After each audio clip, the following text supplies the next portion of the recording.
Hola! Hola. How are you? Muy bien, muy bien. Yeah. Fantástico, fantástico. ¿Y tú? Muy bien, gracias. Alles gut. Awesome, awesome. Oh my goodness. Bendecido nuevo día. Yeah, Bendecido, bendecido. gracias. It's an amazing time. Just I feel so aligned right now, and it's so good to have you back, Julia. Yes, thank you so much. And this time it worked right away. Remember last time? We had all those. So, yeah, perfect time. And you Perfect. just caught me. About 10 minutes ago, I broke my 10-day water fast with coconut water. Whoa! Oh my gosh! I'm still sipping on it, taking my time, and I have no words. I'm just in heaven. I'm like, yeah, You in yeah. heaven. You in heaven. Oh my gosh. And you Which actually played a role. Our last life kind of, I told you I got all those different signs, and that made me go back to the me I feel good at. It feels good. It feels good feeling good. wow. What was it that clicked for you that was able to stick for you when you say that last time it was a big help for you on this path? Because I feel like even reflecting about all those things brought it back and made it more how do you say it made it closer again, those times when I was being good and doing good and to myself. And it's like I remember it and I'm like, why am I not doing this right now? So I feel like, and also in this account, I have started it not too long ago. I started following all those people that align with that path and seeing it and being reminded of, the true nourishment, like we eating when we breathe deeply, all those things is like, yeah, come back to the real you. Don't get lost in the all those other things. So, Right. yeah. The real you. I love that. Yeah. Coming back to the real you, to let it reveal you and allow Ooh. it to heal you, you know? Oh, I yeah. love this. Yeah. I And I love this. and I told you that, 2023, I was so strong. And you said in my DM, Jules, you are strong. And I'm like, hell yeah, he's right. And I feel like that made a difference too. Sometimes you just, when you hear that, you just need this, it's like one person can tell you one thing, and then all of a sudden all those things come together and it clicks again. Yeah. Absolutely. Absolutely. And I'm glad that, you felt that, just that feeling of empowerment, of encouragement, the things that are encouraging and nourishing, especially from just people that, sometimes you need somebody to believe in you until your belief kicks in. I've definitely had people in my life that have been mentors, role models, and just people that championed you, people that are rooting for you, people that are supporting you, lifting you up, bolstering you and letting you know that you can do it. It's possible, you Yeah, know? that's So, true. who has been one of those people in your life that, has let you know what is possible? Just somebody that has inspired you or motivated you in that way. Oh, I feel like in that way, you mean like overall, like any area in Yeah. life? Yeah, somebody who just encouraged you to do more and to explore, to see what lies in store for you. Yeah. I feel definitely my husband plays a big role in that. He Okay. has been, but without, you know what the key is? Without telling me, like, hey, you should do that. Just embodying it, like living it. And then also, I was just looking, I'm like, hey, I can do that. Also, I'm a little bit competitive sometimes. And yeah. And also that's what I think sometimes I do fast with Hmm. friends, but I do prefer doing it with I have a group where we do it with, but then sometimes all on my own. And this group, this time we have a group online on Telegram. It was very quiet. And that helped me because that was the longest. I usually always did 7 days. So Okay. this time was the first time 10 days. And the first week I didn't even think of I'm fasting. I was just doing my things and I of course, sometimes you notice it, like when I walk up the subway stairs or this, and then my heart beats, and I'm like, but that was just a beautiful reminder of taking deep Right. breath, because in those moments, I'm not breathing right. Mm. Same with talking. I've been talking, I think, a little bit too much than what would have been ideal on a fast, but like when I was in the yoga studio. So, and then I'm sometimes after class, I sit there for 3 hours and we just talk. And I notice I come home and I feel the air in me, and I'm like, yeah, you've not, you didn't breathe right, because I feel it in my heart. I feel it in my head even. Mhm. And that was actually a nice reminder of, hey, take your time. Even just now, I went to the grocery store to get my coconut water, or my watermelon I wanted to juice up. And then this guy, I wanted to walk quickly and home, and this guy in front of me was so slow. And then this, I'm like, "Duh," and then I'm like, no, it's a blessing. I'm like, thank you for reminding me to walk a bit slower, to take a deep breath, and to just be here without thinking I need to rush here and there. So, but overall, coming back, sorry, I'm like going off right and No, left. you're good. You're good. You're good. Um, he definitely, he played that role. And even though I told you, even though his lifestyle is a little bit, it's not, he's doing Ramadan, so he has fasting experience, but absolutely the strength, the discipline, Mhm. 100%. I found through him, and very encouraging. Like even in the beginning, I told him, I was like, maybe I should do 2 weeks this time or more. And he was like, are you crazy? You can't do this. He's just worried about me. And I'm like it's a code. Okay, people do it much longer, and you can. Some people, they don't eat ever, and they, and he's not so familiar with that territory. But overall, it was like 7 days. Mhm. I thought he thinks I do 7 days, because quickly I was like, no, I'm gonna go longer. And then he looked and he was like, oh, you only have like 3 more days left. He was really, really encouraging. And he was like, you're so good. And you're so, every morning he was like, oh, you're so strong. And I'm like, ah. So really, like as a role model in certain ways, but also very supportive. And I do have a friend that was in a relationship where her former boyfriend was more like, hey, you need to do this. You should work out. You should. And then you go the opposite way, because you're like, wait a second, what do you think? Like more from a point, yeah, you have to. And I feel like that's when the resistance comes up when you feel forced to do something, rather than being empowered, supported, and shown that, hey, this is, it comes from a different place. Big Yeah. difference. Big difference, Jules. Thank you for illustrating that the dichotomy of, something that you have to do, or something you get to do.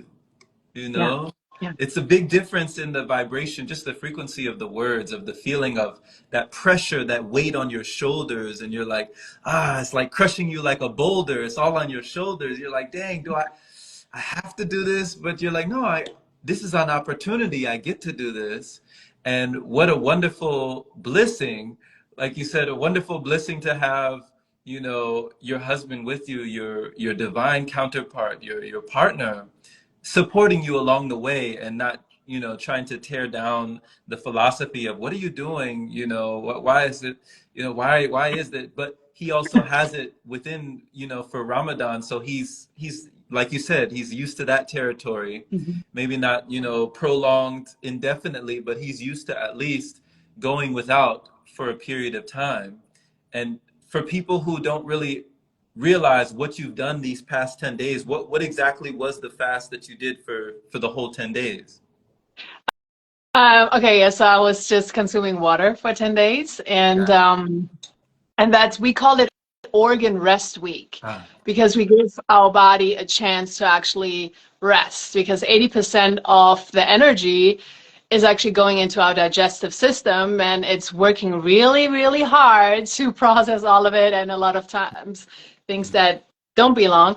But even things that do belong, the body's working. It's a lot of energy that it's going into that process. right. And when the body does that, it actually can take all the energy and brings it to other parts to heal. And really amazing. So just to give you an idea, in our group, there are some people that did it for a prolonged time in prior fast. One person, he had cancer, and after 3 weeks, all those cancerous cells were gone. One Wow. person had a mole on the back, and after a few fasts, it just fell off, and the skin absolutely 100% renewed. The other guy, after 2 weeks, he had his cavity healed. Because people forget, teeth are bones. Our bones grow back together, right? So everything can heal in the body. And and he had a weird, like a thing growing on the bone in the foot that went back to its natural state. So it's like you come back to your natural state without being influenced and stuffed by so many things and putting extra work on it. So you kind of give your body a break to do all of that. It's kind of like, when you have a scar, like an open wound, it closes, right? But it would do it even much faster when you give your body a chance to do what it does without distracting it and putting. It's kind of like you're busy at work and somebody just keeps throwing stuff at you. You can't even get to this, right?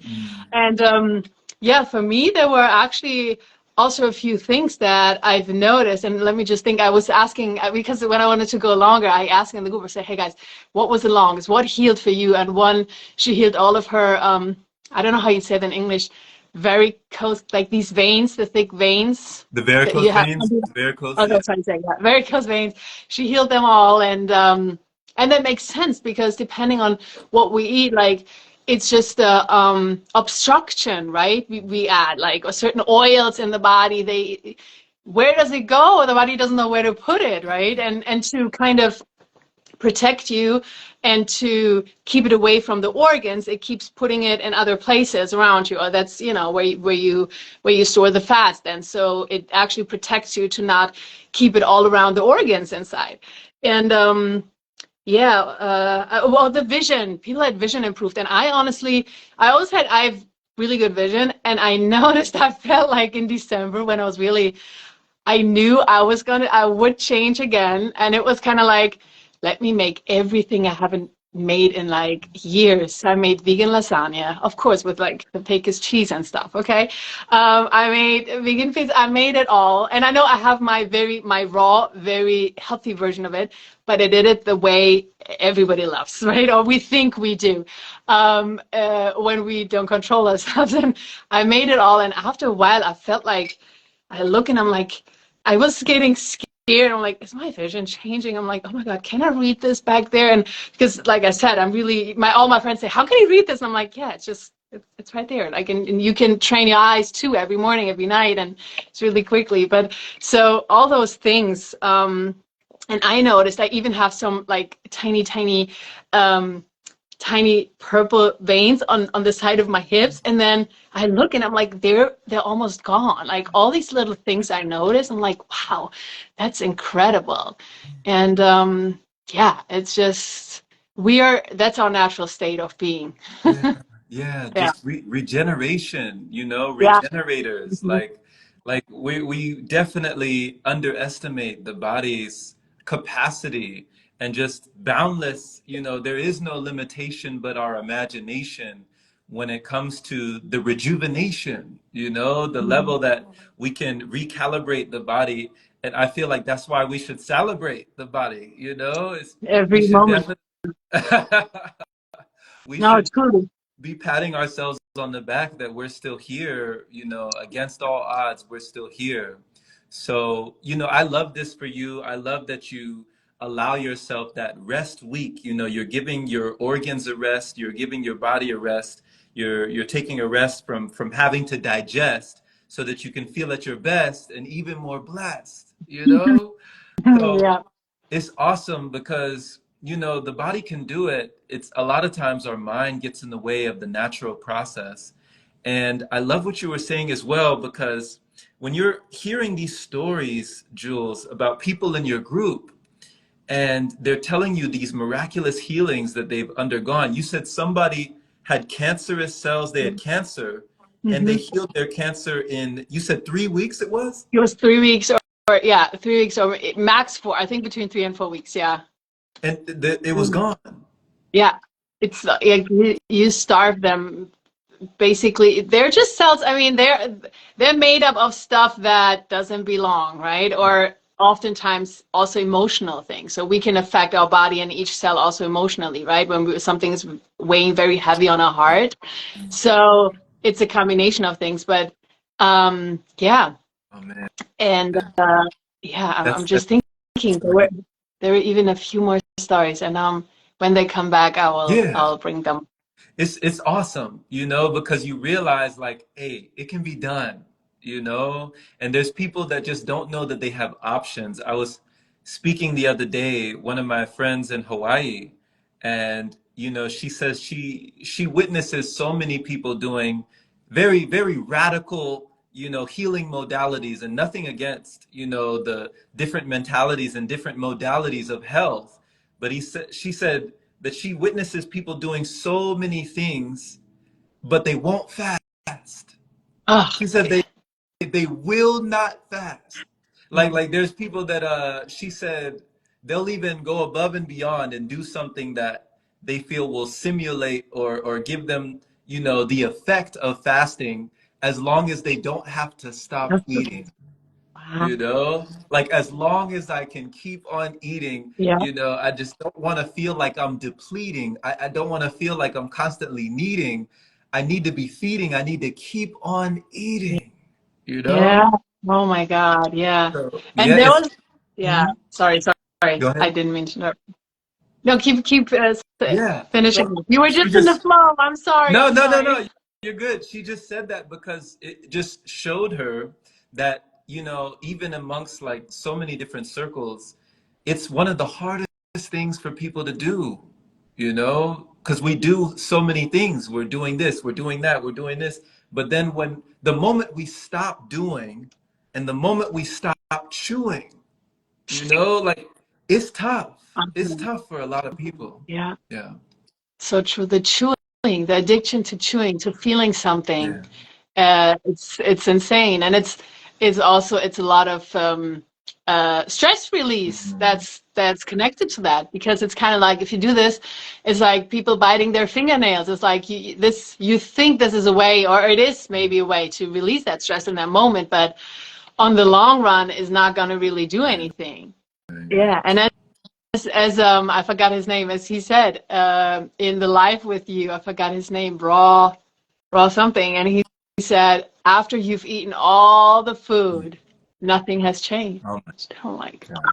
and that I kept that in my mind during the fast. I'm like, exactly, like because I've been with people. I even made food for other people during that time. I was like, and I don't care. And I felt that it was my way of maybe stress release or coping, Mhm. even just touching, preparing food for Right. others, smelling it. It was kind of like I was trying to still. I want to be close to food, even though I didn't feel the need to eat it, but it was still, I'm like, okay, can you also not, or not even be close to it at all? I just don't even think that it exists. Mhm. So I noticed that for myself. I'm like, okay, there's still an area where you can look at, why do you feel like, because usually sometimes I'm like, I make my salad or whatever, my wrap, my fruit platter or whatever. But then I'm like, hey, do you want me to make, all of a sudden I was so excited. I'm like, do you want me to make this for you? Because I just wanted to, Right. just want to be close to food, I guess. So it was interesting for Yeah. myself to realize. Yeah. It's our Yeah. comfort, you know, it's people call them comfort foods. Like they give us some sense of or some semblance of, you know, safety, security, satiety. Like they give us a sense of homeliness, like I'm home, you know? There's so many memories wrapped up in, you know, meal times and just a lot of memory around meals, you know, that start to reveal when you let go. They then start to show when we let go. Yeah. Yeah. That is so true. So when I look back, my favorite time with my family is always we all sit at a table together and eat. And that was very important to me because I noticed here in America, like, or in families, I've been sometimes, okay, the kids eat, then the parents eat, and I'm like, what? No, for me, this is like a family time. I love this. And by looking back, and like, how would it be if we would actually make it like, hey, family, let's sit together and let's all talk. Like, how are you feeling? How's your day Right. going? Like, how do you really Right. what's going on your heart and your mind, when we would make that a connection and not needing the food to connect to people. Yes. That would be that would be very interesting, and I think that's the hardest thing to do for most people Right. because food is connecting. Like, hey, we spoke about it before. Let's meet up. Yeah. Let's have like a coffee, a cake, a dinner, or Mhm. but people who know me now, they're like, hey, we can meet up, maybe for tea. Like they only say tea. said no. I'm like, okay, yeah, she's different. I'm like, listen, I can come with all of you. I can sit at the table. I do not need to. I can just sit there, drink my water. Mm, I've done it in the past where we ended up in this Greek restaurant. It was upstate New York, mm. and there was nothing. The cute little thing, like it was packed. People were lined up, so the only thing was this huge family Greek restaurant, and it smelled like in English you say euro, right? Not gyro, euro, like Okay, the Greek meat, I know what right? you mean. It, Yeah. the whole thing smelled like it, and I haven't eaten meat in a long, long time. And I was raw at the time Mm, for couple of months already. I had my water, I had a few nuts and dates with me, and then we sit at the table. And I was thinking to take a salad, but then I'm like, the dressings are, you know. And then in the meantime, I kind of dragged it out on purpose because I was like, you guys order. I'm still looking. It's fine. And then internally, I was like, yeah, I don't even want to order anything. I poured my own water that I brought into the thing because you know what they give you is the tap water, it's smelling like chlorine and whatever. So I put my own water in, and then I just put a few. They had a small, small plate, mm. and I put some nuts and dates onto this, and then I just kept eating with everybody. But I brought my, and I didn't care. But I'm like, I just don't want them to get annoyed. I'm like, I mean, 4 people here are eating, so they might not care what this one person does. But I've done it, and yeah, and I would do it again. Sure, for sure. Thank you Yeah. for just illuminating that piece, that portion of just the family dynamic, the friend dynamic, the group dynamic, like when you're around others and they may be family members, your sister and brothers, you're sitting with others and they're eating, you might not be eating, so they're wondering like what's wrong. So I've seen as well when I'm at Thanksgiving with my family, or just anywhere with friends and family, if as long as there's something in front of me, they don't have so many questions. But if there's completely just nothing in front of me, then they have questions, then they have questions. But if I could just have it to be where, at least I have a glass of something, or just I'm drinking something, or I'm consuming something, because a lot of people feel like there's no point to have a meeting if we're not eating, you know? Hmm. Like there's no point to have a greeting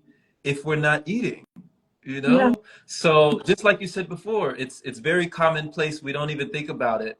How it's like, hey, yeah, let's go grab a bite. Let's go grab this. Let's go get that. Let's go get that. And we never think like, hey, let's go for a walk in the park. Like, let's go bask in the sunlight. Like, hey, let's just go, breathe, just be. Mm, And yeah, we, imagine. yeah, Let's go breathe. Yeah, fresh air from the park by the ocean. yeah, I mean, that's food for me. That's food for me. And even company, like we call it conversation cuisine. I'm very nourished when I have a Ooh, wonderful, person across from me, a wonderful being, and I'm like able to just, drink in that energy and just imbibe, really imbibe with the tribe and feel the vibe. that's cool. So Yeah. definitely. Conversation You mentioned, cuisine. go ahead. You said conversation cuisine. Conversation cuisine. I love this. Nice. Yeah, I'm gonna bring this up next time. You know what I mean? Yeah, We yeah. came up with what are the other ones? So, I love reading books, and I know you were reading the Bhagavad Gita when you were in the space. I noticed that you had that book there. So that's a reading refreshment right there. Reading refreshment. You enjoy movement, ecstatic dance. That's a dance dinner, Hmm. right? You know, Hmm. Gazing Hmm. at the sun. That's a sunset supper, right? Ooh. You're working with energy. That's energy edibles right there. You Oh know, my God. prana You have to, provisions right you have there. to text them Breath to me. breakfast. Yeah. Oh yeah. Yeah. So, so true. And I keep saying it all the time. We have all been in love, and we all had the moment where we never felt hunger. It's like, eat, no, I don't need to eat because, and that's when you know. And you have read the books from Jasmuheen, right? When Mm-hmm. she's talking about foods of God, speaking about the different levels, like the brain waves. And Yes. at a certain time, when your soul is truly nourished, you do not feel hunger. Like, yeah, it goes so deep. Yeah. Um, yeah, and as you just said, Bhagavad Gita. yesterday, the Dharma talk of my yoga class was how what seems like poison in the beginning actually turns into sweet nectar. Mm. And whatever seems like nectar at first turns later into poison. And that is when we, taste something. Hey, just let's indulge, eat that pizza, eat that chocolate, right? Right. But then later, how do you feel? It was just this momentary gratification, but then you regret it. You feel sluggy, it's like, oh, why did I do Yeah. this? But then when you actually have the discipline Mm. to practice your spiritual, you have the spiritual practice, you practice meditation, you do your qigong, you are disciplined with what actually makes you feel good on the long run. It might feel like poison in this beginning, working out, moving every day, and you feel like, oh, but later that is the sweet nectar, Mm. So you just said that, and I'm like, oh, that fits perfectly with the topic. Yeah. Perfect. Perfect. It's like it might be bitter at first, but it's sweet. It's sweet nectar. I love that analogy, just that analogy Mhm. of the sweetness, Yeah. just to be able to go and find the magic in the seemingly mundane, you Hmm. know? To Hmm. find that like oh man. And you mentioned as well, Jules, that you can sometimes be competitive, that you have a competitive nature. Where did that come from, and how does that come in when you're doing things like this? Where does that spirit of competition come in? How does it serve you? That's a good question. It might come from the feeling, maybe it's like when you truly look into this, maybe when you feel like, maybe when you don't feel enough, Mm, you know? And maybe it is also with the school system brought up because it's like you always measured by your peers. mm, You always have to meet a certain level, and whoever's better is like, yeah, you definitely gonna pass, and you definitely. I feel like it is truly deeply rooted in that certain times when we were children, things that were supposed to be fun were always made a competition. Even it could be just a soccer game, like even keeping score mm, is like, hey, can we just have fun? Because the funnest games I've played is like nobody keeps count. It's like we're just playing, we're just having fun. But making everything a comparison, a competition, there could be good sides of it, but overall, I don't think we were meant to do that, truly. And um, perhaps thinking, going through like my even teenage years and stuff, thinking like, oh, maybe I'm never enough, or that might be something that's deeply rooted there, that I still think I need to prove something. But who do I need to prove it to? Maybe prove it to myself, but also kind of prove it to others. mm, It's like even in the gym, I like going by myself. mm, Also, I hate like running next to people. Like, and I need to be my myself because I feel like I'm always like, oh gosh, yeah. I was once trying in the park. My friend from Germany was here, and we were once trying to jog together. And every time it's like, yeah, good, good, and talking, I'm like, oh, leave me alone. And then every time he didn't say anything, he was doing his thing. I was actually going further. I need to be in my zone, but then also at the end, I want to see like, hey, I did good, right? It's like some kind of weird thing. I guess I'm still measuring some of my worth on outside approval. mm, mm. Yeah. So, and definitely working that, but the whole yoga journey has really, oh, I've done so much work Mm. internally, but I do think that comes from that. And yeah. Okay. And whenever you're in a group dynamic of, fellow fasters, people who are fasting with you, does that spirit ever come with you on that? Like, does it serve you in some capacity where you're like, well, if he can do it or if she can do it, then I can do it? Like, does that ever give you that, or is it all internal? It's, it definitely does. Yeah. I mean, at Prior Fast, so I see them all, they going longer. I'm like, dang, I could do it. But then I'm like, I I can switch. That's the thing. I'm very extreme. Mm, So it's like 100 or nothing, black or white. It's like, and I have my moments where I'm like, I can do it, but then I'm like, I don't want mm, to. I don't, I'm done with this. I'm done with this. So, but this time I feel like also the less I talk about it, the better I handle things internally, mm, because all this, you're releasing so much energy to everyone, and then I feel like, oh, now I have to meet the expectations because people are aware. And I know some people, it helps them to hold themselves accountable, mm, but I think I can do it for myself. Like I can hold myself accountable without needing to tell you, hey, I'm going to do this. And then I have to feel like I'm doing this. But this time I feel like the less I talk, the more internally I'm a little bit like, okay, you do this. And then later you surprise everybody. I don't like to be pressured and having people, I don't like expectations. But again, that could also stem from the same thing, being scared of not meeting the expectation. Am I good enough for this? Rather don't say a word and then later it's like, yeah, guys, I did it. Yeah. So, and this time I felt ready for it. I liked that the group was very quiet. It was not a lot of distractions. I was really I was in my world and I was doing my things, and I had every fast has been much better and better. It's kind of like your body remembers, oh, she's going into this mode right away. And all of a sudden I'm like, oh yeah. In the beginning I noticed, I'm like, you're gonna go longer. You can do, even today I was like, should I go 14 days? But then I was like, no, because I didn't usually what I did before, days before I did my grocery shopping for like the juices and everything. And my husband yesterday, he's like, I realized you haven't done any of this. And I'm like, I know, I kind of am okay not having anything at home. Like I'm good, maybe. And then I was thinking, and I went to this amazing Caribbean store, and usually they have soursop, they have big watermelons with the real seeds, the black seeds. They have usually the black sapote. Do you know that? The chocolate pudding fruit. Mm-mm.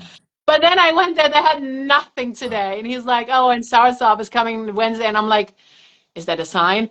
And then I really went to a few, and right before I came home, like I don't even know, not too long. And then I got some coconut water. I'm like, okay, I guess it's going to be coconut water. But I wasn't worried. I'm like, I can also go another day or another. So I feel like it also prepares you, like when people start stocking up food, when they say, who knows what's going to Mm. happen? It's, you think like, what's gonna, like I can do a long, like an extended amount of time without food. It's going to be fine. Yeah. But I know I'm getting off track here No, again. no, you're right on track. You're right on track. I definitely relate and I resonate with you, Julia, on every level. Even just the power of one more.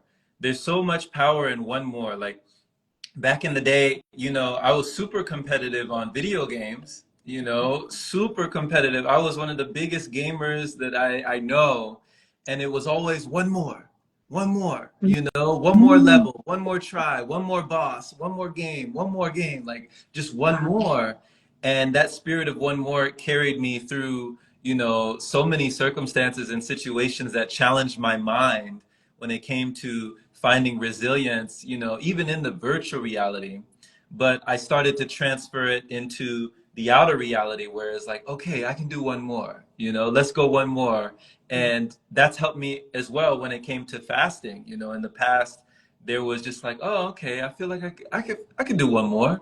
It wasn't like just putting the deadline or the time all the way in the distance and saying, you know what, I have to reach 40 days or I have to reach 30 days or, it wasn't giving myself that pressure. It was just saying, okay, let's go one more day. Let's do it one more. Yeah. And then by the time you get to wherever you're going, you look back and like, dang, I did all that. It's like somebody who climbs a mountain, they just one step at a time. And when they look back, they're like, dang, I Yeah. came up here, like I came a long way. But they weren't focused on the summit, they were just focused right in front of their feet, right in front of them. And I think you can make it a lot farther when you're not just so focused on the end goal or the destination, and you're just embracing the journey, you know? Yes. True. Yeah. And staying in the present moment Right. and really embracing this. Because I think we forgot, like with all this the calendar for everything and a schedule, and then Monday to Friday, and on this day we do that. And I know it's all helpful. It's helpful to meet people and, find the time. But overall, all those things, they keep us always living ahead of Mm, time. Like we're always already thinking about the next step. right. What are we going to do next week? What are we going to do tomorrow? And same. And then the food planning. What am I going to eat tomorrow? Do we have it? Should I get it? And then it's like, what about right now? And I think all this eating in the now, you don't even realize, like you eat and you do other things. And then people watch something and eat and this, and then they forgot they eat and they plan already tomorrow I'm going to eat this and that's, and it's like when you stop spending time on buying food or preparing it, eating it, cleaning up after, you have a lot of time to be present, Right. and you have a lot of time for things to come up. Right. And I think that is it. Like fasting is for the body, it Mm. is natural, but for the mind, it's the most challenging time because it is easy until emotions come up, and it's easy until you sit with them, and then you're like, okay, I just want to chew, and then comes the thing like I want to release the stress. Where I, this, yeah, we're not used to really processing those emotions. This is when people, scream around and have anger issues. Really, they just have never learned how to process them. Very true.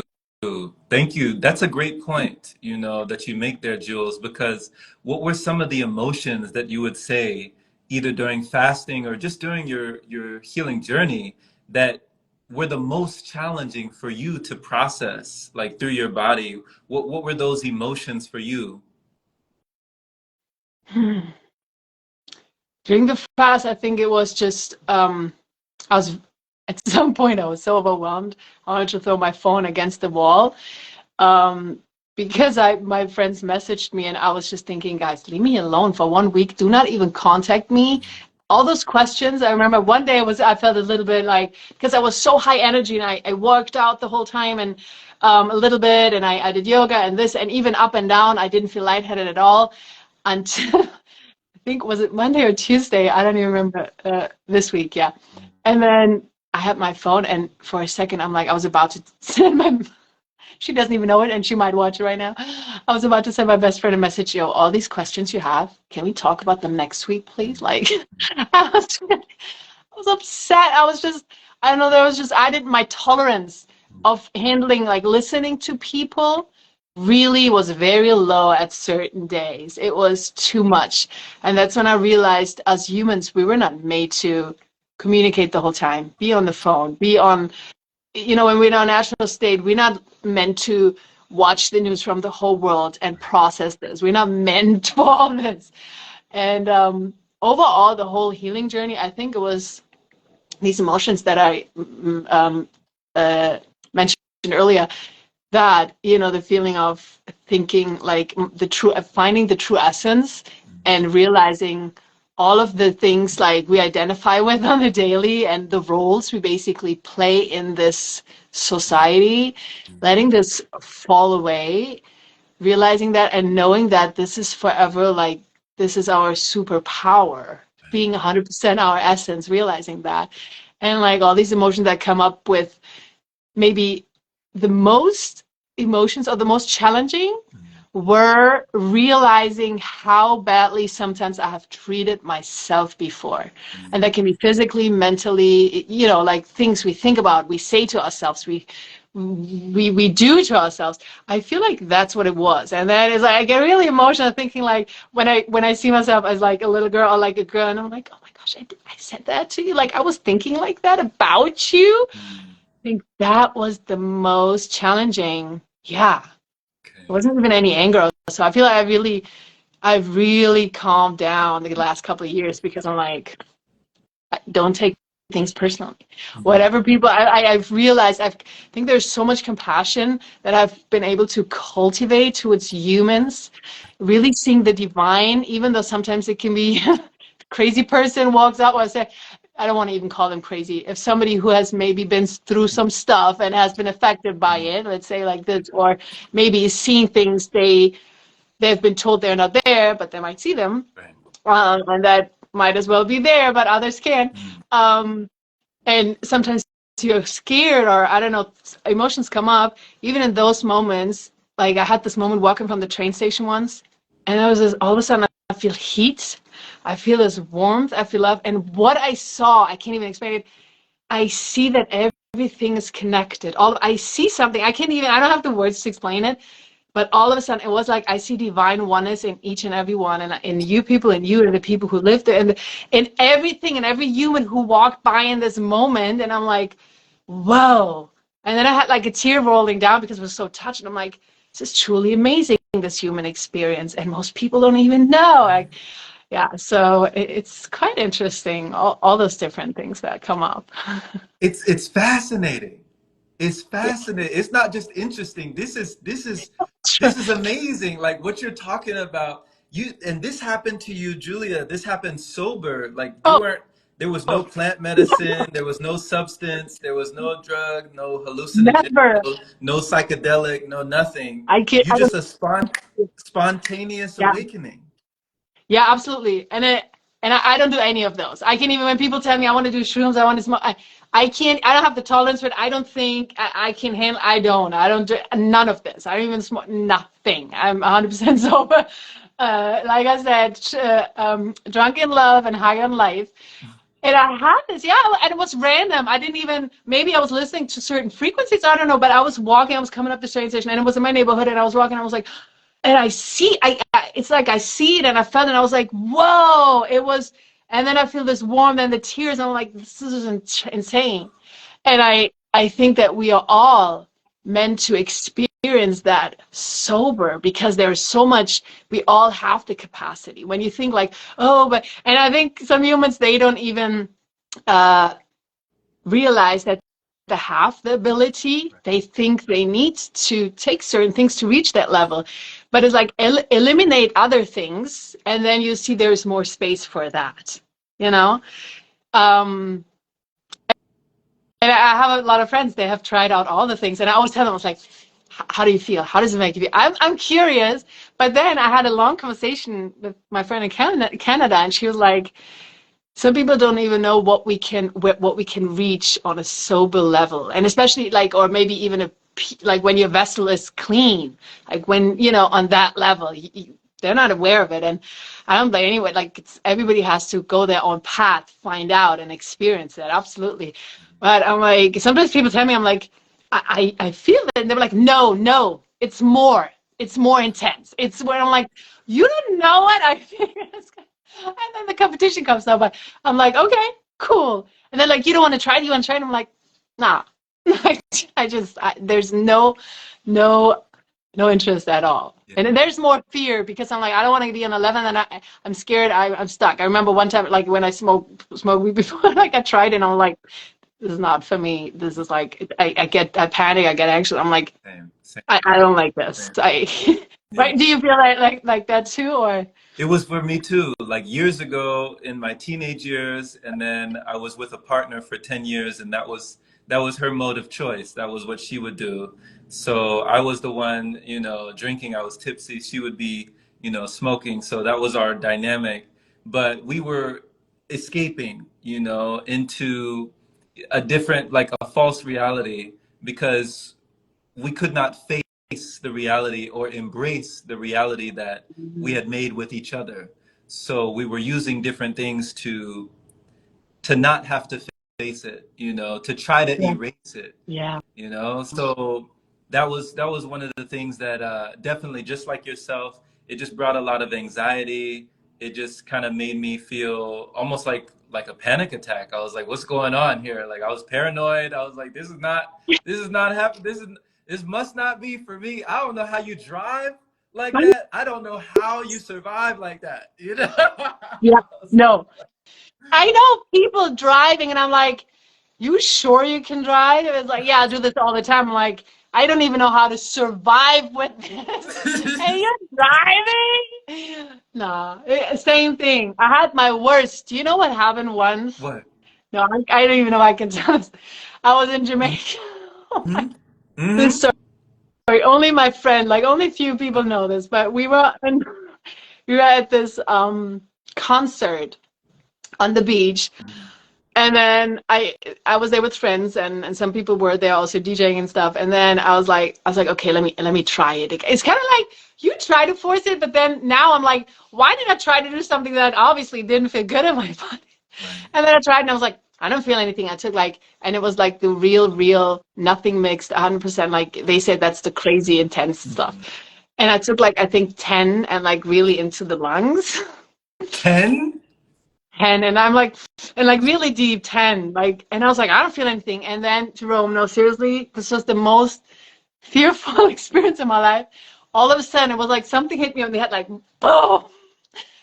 And then all I saw was black and then red dots. And I'm like, I was like to my friend, and I'm like, shit, I was like, can you see? Can you see? And I was scared. I was scared for my life. I Mm. was like, fuck, what did I do? And then I was like, I was thinking about my mom. She was in Germany. And I'm like, the first thing, I'm like, what is my mom going to think? What am I going to do? And she was like, she's the coolest. We're besties. She did never forbid anything. This is why I never felt the need. I need to try out stuff because she trusted me and I was like, yeah, I'm good. And I was there and I'm like, oh my God. And then it kept going. And then everybody who walked by, I'm like, I poked my friend and I'm like, oh my gosh, they're staring. They want to kidnap us. And this, she's like, what? And then we went into the car with our two friends. But here's the craziest thing that happened. Okay. Everybody had smoked. And then we wanted to leave the area on this long, like, long path in like jungly area. And then this guy stops, this huge big guy. He stops. They roll down the window and he looks inside the window. He checks out all four of us and he looks to the back where my friend and I were sitting. And then he says, yo, I need money and two, I'm gonna say witches. He said the Oh, B word. I see. I And see. then he looks to the back, and my friend, we poked us so hard. I think we had like blue spots on our legs because we were so scared of our lives. Me panicking already the whole time, and then I was able to see again. I was like, okay, I'm seeing now, but I'm like, oh my gosh, my heart was beating, and then at some point they were like, yeah, la la la, and then we drove off. But it was crazy, and I'm like, what just happened? Right. And what? And I'm like, no. And after that, never again. I'm like, I'm good. Thanks for this experience. I'm done. I don't. Yeah, it's not for me. Wow. We're Jeez, Julia. crazy on Jeez. all levels. Oh Yeah. my So gosh. You were sky. You were gone. yeah. You were gone. Like, And I what did that Go and ahead. I thought he's gonna come into the car and steal us. And again, I was like, what's my mom gonna think? Like, oh my gosh, how can I tell her I was just here? Right, you just go into a loop, like a mental loop. There's just this pattern of like, a downward spiral almost of what's gonna happen. Is this gonna happen? Is that gonna happen? And Yeah. there's nothing. You have no control. I mean, Mm. when I was on that, I had no control over my body. I had no control. You And know. that's the creepy part. And I think I always wanted to be I like to be in control of my body. And I remember when I went to parties before, like in the beginning of my 20s, we were always on the dance floor. Like the owner paid us with a drink. So they're like, can you start? So we started battles and everything. We were having fun. And then at some point, like I usually only drink water. And at that time, sometimes to save money I went to the bathroom and I was just drinking from the tap in Germany. And then, I remember one night somebody, like my friend, she was drinking. I was like, okay. And then all of a sudden I felt like a little tipsy and I like dancing. And when I dance and I could not move the way I'm used Mm. to. And that's when I noticed, and that's when I'm like, I'm not gonna drink anymore because then I can't even control my body. What is this? This is crazy. And that was my realization. I'm like, no, that's not cool. It's not for me. Not for me because I don't want to run away. I like to feel things. I like to feel what I'm doing. I like to feel my body. I like to be here and experience it fully. So yeah, these are my moments where I'm like, okay, no, thanks. Very important, very, very great point that you make that you say, I like to feel, where there's kind of like a stigma or a fear surrounding feeling, just Mhm. feeling, like just having that heightened sensitivity where somebody is like, why are you so sensitive? Right? Why are you in your feelings? You ever heard this? Like you all in Oh, your feelings. Why are you all in your feelings? But you see in society, and I myself used to do the same, we find a lot of creative ways, a lot of ingenious and just so many innovative ways to numb ourselves mhm. out. We're numbing ourselves to the Yeah, feelings yeah. that could be revealing, that could be so healing if we allowed for our feelings. So when you're fasting, that's the opposite. Fasting, oh man, we're afraid to fast because we're like, I gotta feel that? You mean I gotta feel all that? All I of don't want it. to Yeah, feel all that. Let me just keep doing this. I don't want to feel yeah, that. yeah. Yeah. Yeah.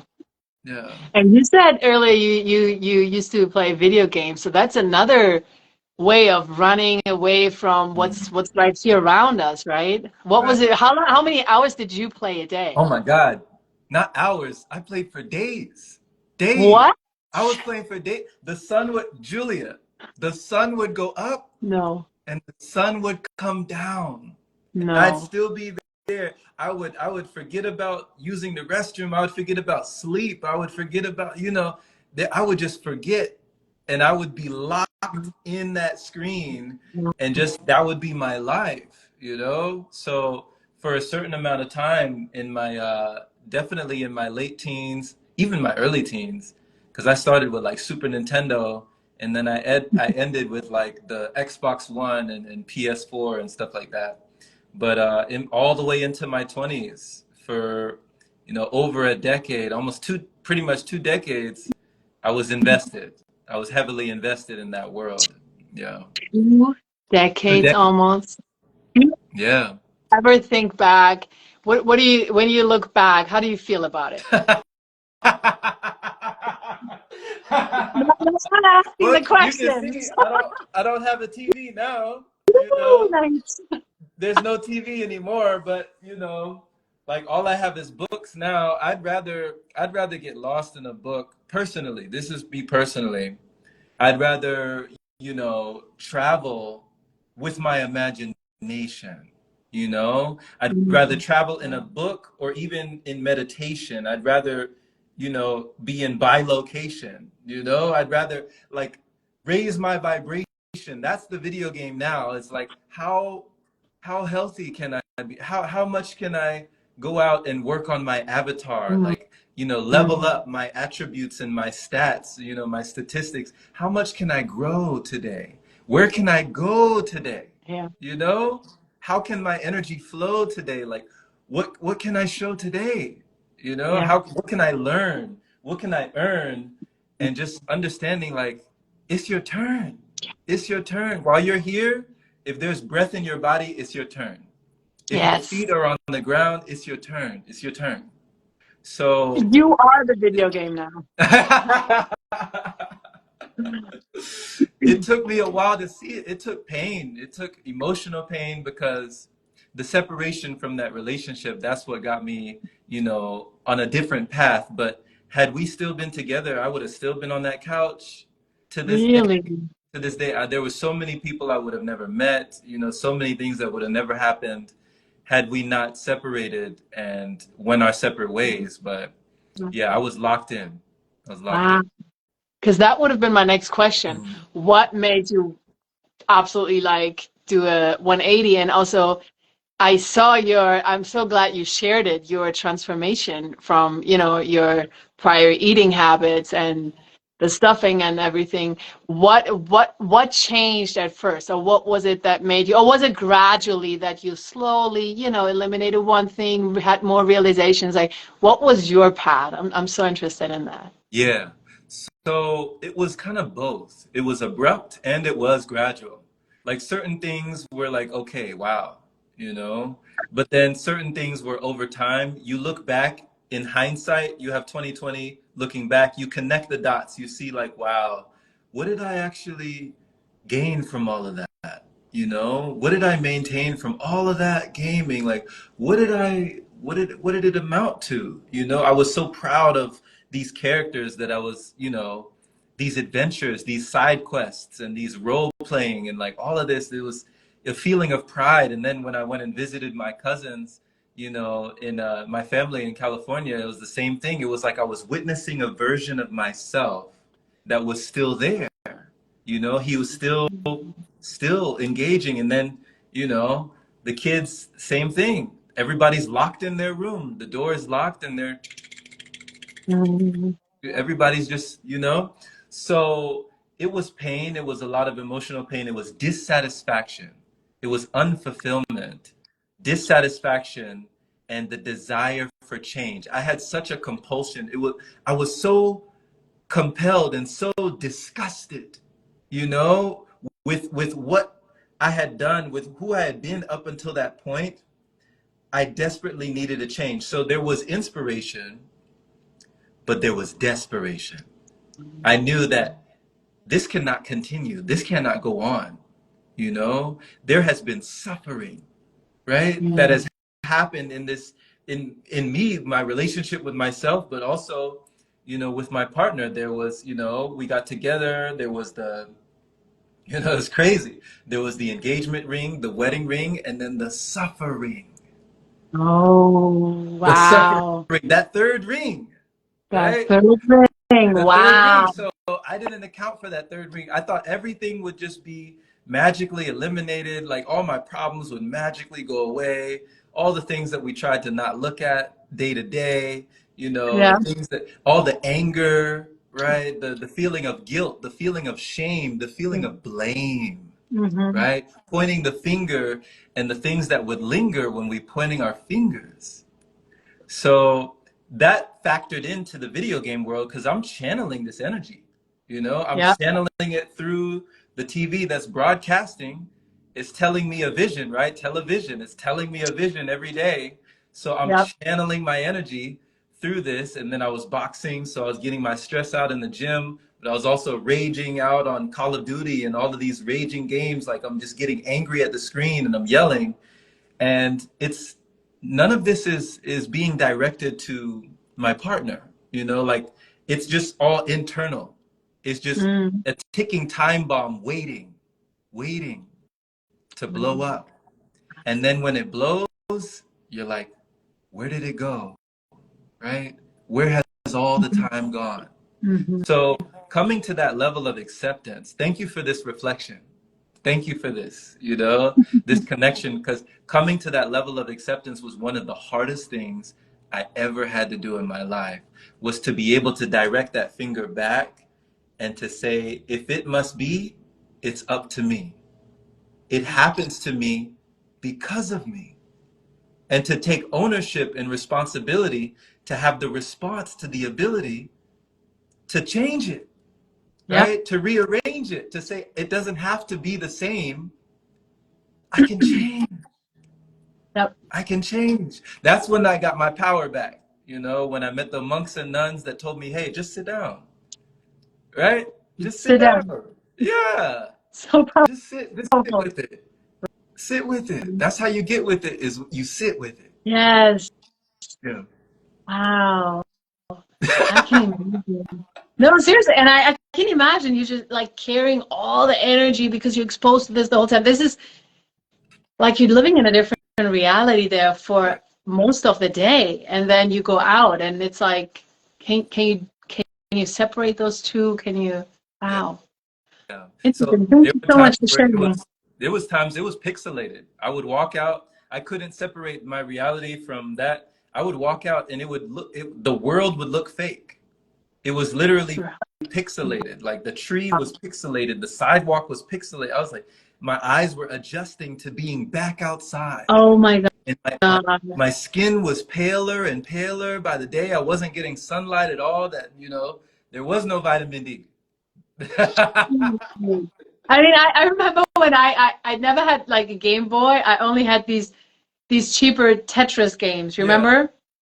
And I then when remember. you play that for a while, and I never played a long time, but wherever I go, I put things together. I'm like, this can go there, this can go there, but it looked never pixelated. But that's crazy. Yeah, Wow. But as we said, I think the most difficult part for the change is admitting that you're responsible for it, and if you want to change something, it's in your hands, so you have to take action, you have to take the responsibility to change it. So that is, I think, the hardest part, because I truly think people, once you're upset, once you're unhappy, once you're desperate, or you feel desperate or depressed, or yeah, you, of course you don't want to feel this way, but it's easier to continue this. It's comfortable territory to you, known territory, like it gives you like, oh, I've been doing it, I know what I'm doing here. And what you don't know sometimes is scary. So knowing like you got to take it in your own hands, you got to go on in, you got to go into unknown territory, you got to do something different to have a different outcome. I think that is always the most difficult part for people, or the reason why we don't change sometimes, or why we don't do things we know that will at the end actually lead to true happiness when we go that route. For sure. For sure. And this is encouraging for people who are listening to you, Jules, just to know that, it might feel uncomfortable, but like you said earlier, something that it feels like poison or it feels bitter at first could be sweet later on.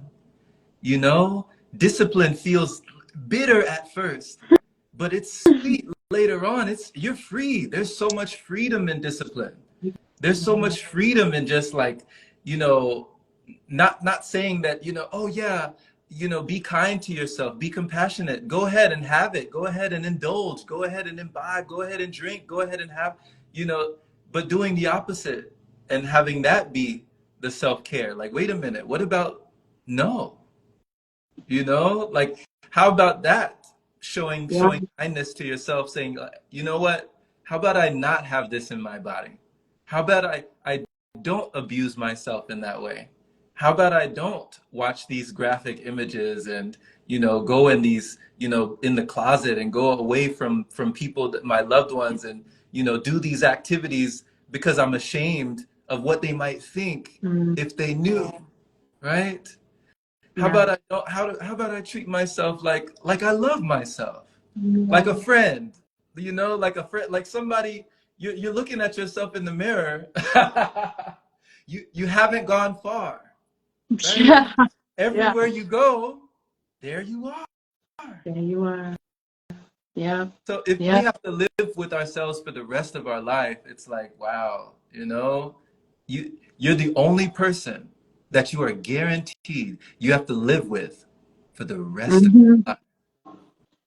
Or you get to live with. There you go. Yeah. That's even better. I like that. So true. And I actually, you just said in front of the mirror, I have this book right here from Louise Hay, Mirror Work.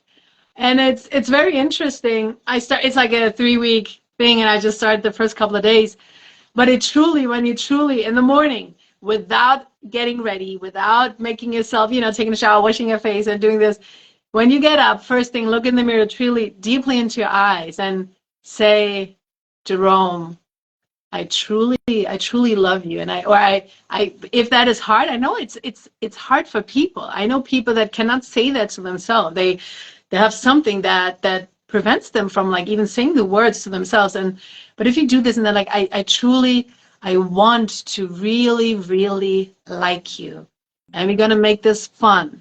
Like if you do this and you do this every day and a couple of times, every time you run by a reflection or a mirror, it does change something. And it also makes my mom just joined. Hey. Hi, Mama. Much love. Shout out to Mom. Daggy Lou? Yeah, Doug. Yeah, that's Daggy her. Lou, shout out to Mom. Hey there. And doing that, it really strengthens your relationship to yourself, because next time you walk by the mirror, it's not like, oh, I don't want to look in it, but it's like, there you are, and I know you're with me, and we're cool, and we're doing this, and I'm here for you.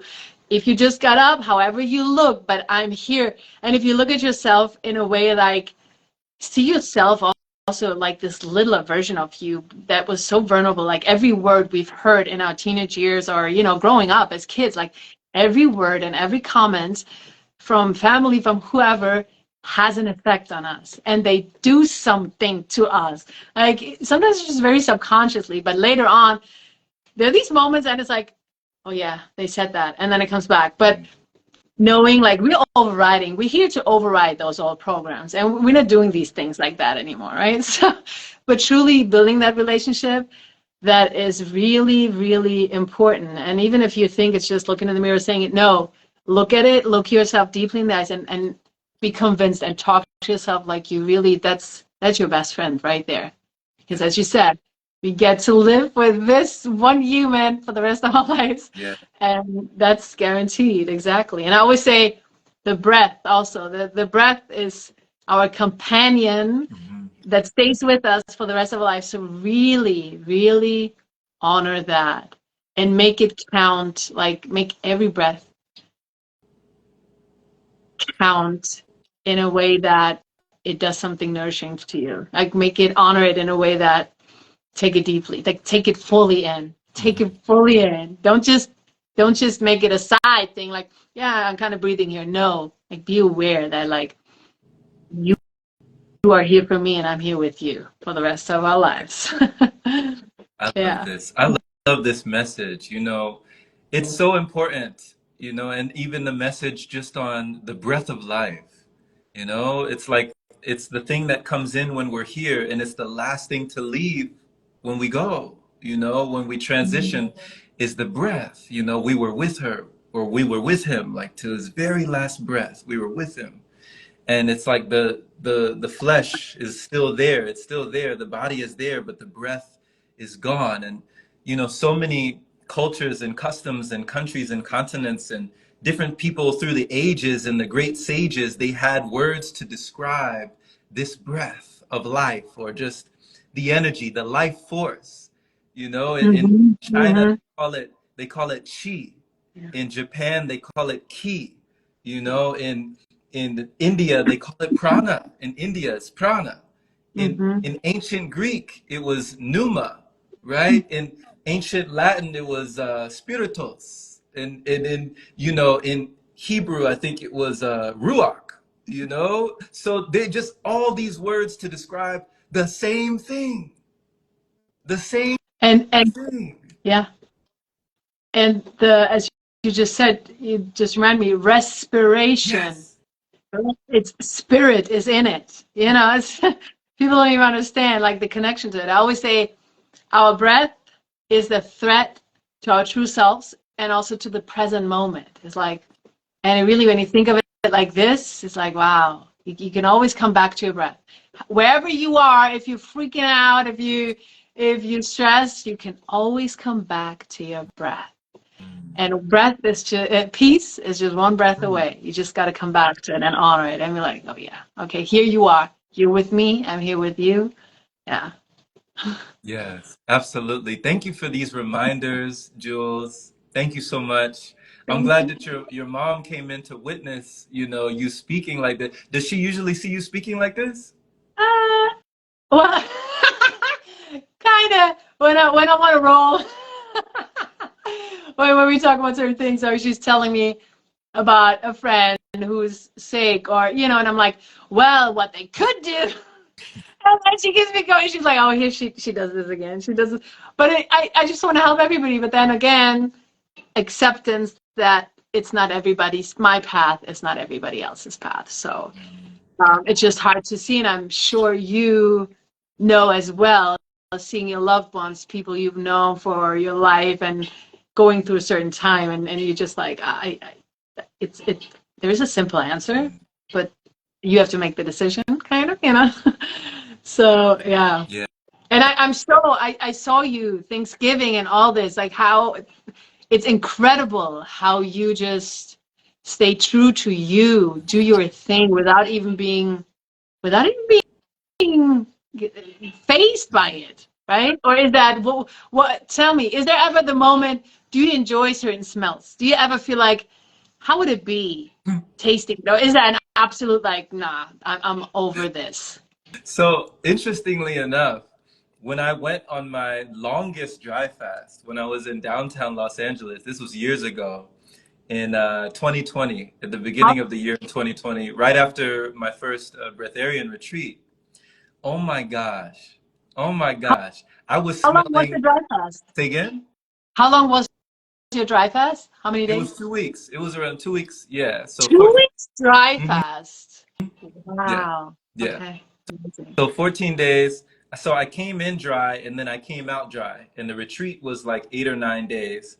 So I was already 5 days dry going in, and then I was still dry coming out. And there were a few people in the group, my brother Khalid, another brother Jay, and then another girl, I forget her name, but they were doing a dry fast. Of course, Ellie Tom, he doesn't, he's just, he just lives like that. So he doesn't even call it fasting. He doesn't even call it fasting. It's the way he lives. But for other people, they were juicing or they were on water. So everybody was doing something different.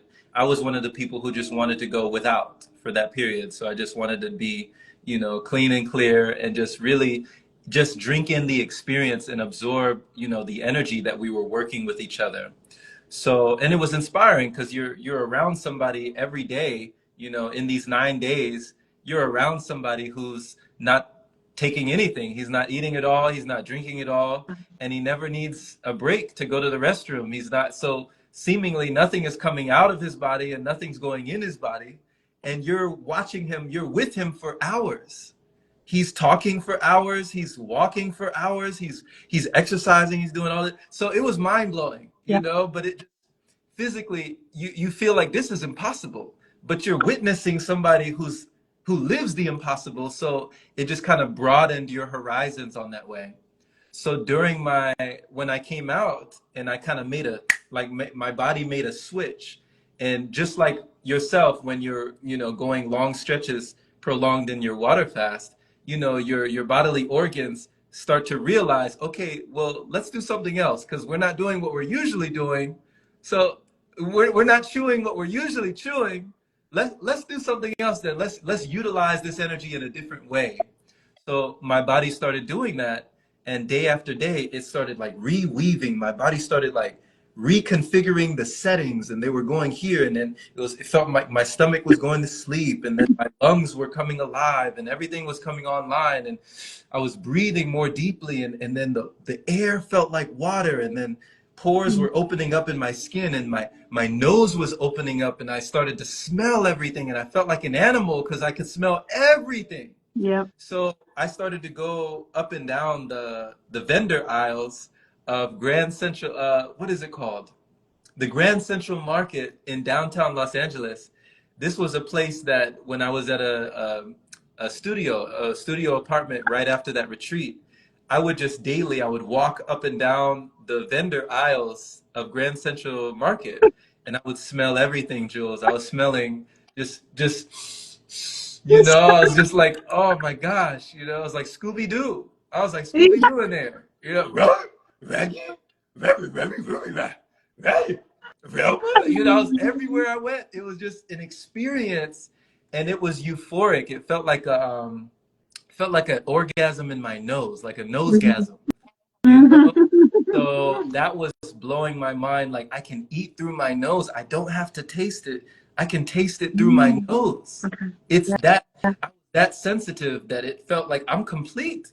I'm already complete. I'm full. I'm full. So yeah, that was one of those times. Yeah. Wow. But I remember I had those moments too, because I'm really, like I said, my friends always say, oh, you can see, and then I smell very well. They always call me the dog, because wherever you are, I'm like, do you smell this? And they don't smell anything. I'm like, you don't smell this? I'm like, this is true. Also, I can't go by the supermarket where there's like the fish aisle, and I'm like, I'm gagging. It's just like, I'm like, yeah. Yeah, I'm very sensitive to that. But also because I'm a mermaid and these are my buddies, right? So I don't want to see them, they're dead. But what was I going to say? With the smelling, yeah, sometimes even because, yeah, it used to be very nice to just bite in a baguette, right? But then the other day, like, I think of what is it really? What happens like when I see certain parts in the sink and how they become like big, like the bread when it's underwater, and I'm like, this is what's happening in like the stomach and however. So I ask sometimes my husband, I'm like, can I just smell it? And then I'm like, okay, I'm good. And then this is what I do exactly. I smell it, and then I'm like, okay, I'm good. Or I used to watch YouTube videos, and I'm like, I see what they make, and I'm like, okay. Yeah, okay, I'm good. I eat through seeing it or smelling it. And I'm like, I'm good now. It's fine. So it's interesting. But then I also noticed the power of not having to do this, because it's still you're still consuming, even though you're not putting it in your mouth, right? You still kind of doing it. But yeah, it's interesting. And this time for the whole, well, like let's say 8 days, 7 days, I did not think of food go like really, but the last couple of days I was watching, I don't know if you follow him, Enzyme 333. he does all the raw amazing foods, and I'm like, okay, let me get some ideas for some raw food. I'm like, okay, okay. But this time I didn't do any shopping. Usually before I did, I went online. I was like, okay, let me get the coconut flour, get this, and then I have everything piled up, even though I haven't even started eating yet. But this time I'm like, no, let's, as you said, just be here Yeah. right now. I'm here with my coconut water for now, and I'm good. And then we'll see. Right. And I think, yeah, there's so much power in that, and not needing, and kind of like being okay with whatever is right now, and that's cool. Yeah. To be here now, you know, just that Ram Dass philosophy of just being here now, and that the present is enough, like it's more than enough. Yeah. You know, we definitely have the compunction or the gumption to always, you know, be going somewhere, to be doing something, to be becoming someone, you know. But to just be, and to just already be free when you're just being, that's, I mean, that's freeing for sure. Yeah. Yeah, true. And exactly that. I think what made me want to be able to do this and to pull through with every fast, I think it's been like the 12th fast in the last, since 2020, May 2020, um, is the independence, the being free Yeah. from it. Like knowing I do not need it. Right. Like not having, I don't like anything to have control over me. Period. Not not the government, not nothing. Not food. I don't like being, giving my power to something where I'm like, no, I want to free myself from it, because it only has power if you give your power away. If you know your power, nothing has power over you. If you really, really, truly, truly understand who you are. And yeah, I think that was for me, it was kind of, it's like a process of freeing myself. Right. So that's the liberation, the independence from it. That I think that was and the healing part, of course, and doing my body, really giving it like vacation time and some rest, the organs. But that's a big part in like knowing, listen, I can go without it. I'm fine. And knowing that this is absolutely enough, just being. Yes. Yeah. It is a So, knowing. It's a knowing for sure. Yeah. mhm. Yeah. I love that you've done this for yourself, Jules. Like, I love the work that you've done. I love your journey. I love your path, and just the ways that you challenge yourself, and you break these mental barriers and these borders that we've set up in the mind to be able to discover and find the divine, Mm, you know, the divine within you. Yeah. yeah, and everything around me. So And thank that's you. one. Thank you Yeah, once again thank you. for coming Thank on you. here, speaking a word, speaking a message for people to receive it. Like, even if they don't currently believe it, right? Or even if they can't really perceive it, you just speak it for the ones who can retrieve it. You know, you're like, okay, let me just give this, and then you pick up what you need, right? Take the best, leave the rest. You know? Yes. Yeah. Thank you so much. And thank you for sharing your story. I was so curious about it. Thanks for sharing it. Yeah. Thanks for allowing me to come on. And Absolutely. it's always, always a pleasure. Thank you so We'll much. do it again. We'll do it again sometime, and enjoy the rest of your day. Congratulations on these last 10 days. You know, just congrats. You Thank know, you. congrats. Right, Tremendous. thanks. Tremendous. Thanks for your empowerment, not just for me, but like for the world Um, and everything, for being you, truly. Every message you put out there, there's a takeaway for everyone. And seriously, it's important to keep allowing this to go out and be spread in the world. Truly. It means a lot, and I think it makes the world a much, much, much better place. Truly. Your presence, your being. Thank you so much. blessings. I receive. I receive that. It's I my see you privilege. next All time. right. Thank you so much. And enjoy your day. Take care. Take care. Auf Wiedersehen. Bye. Wiedersehen. Tschüss. Bis zum nächsten Mal. Ciao, ciao. Ciao.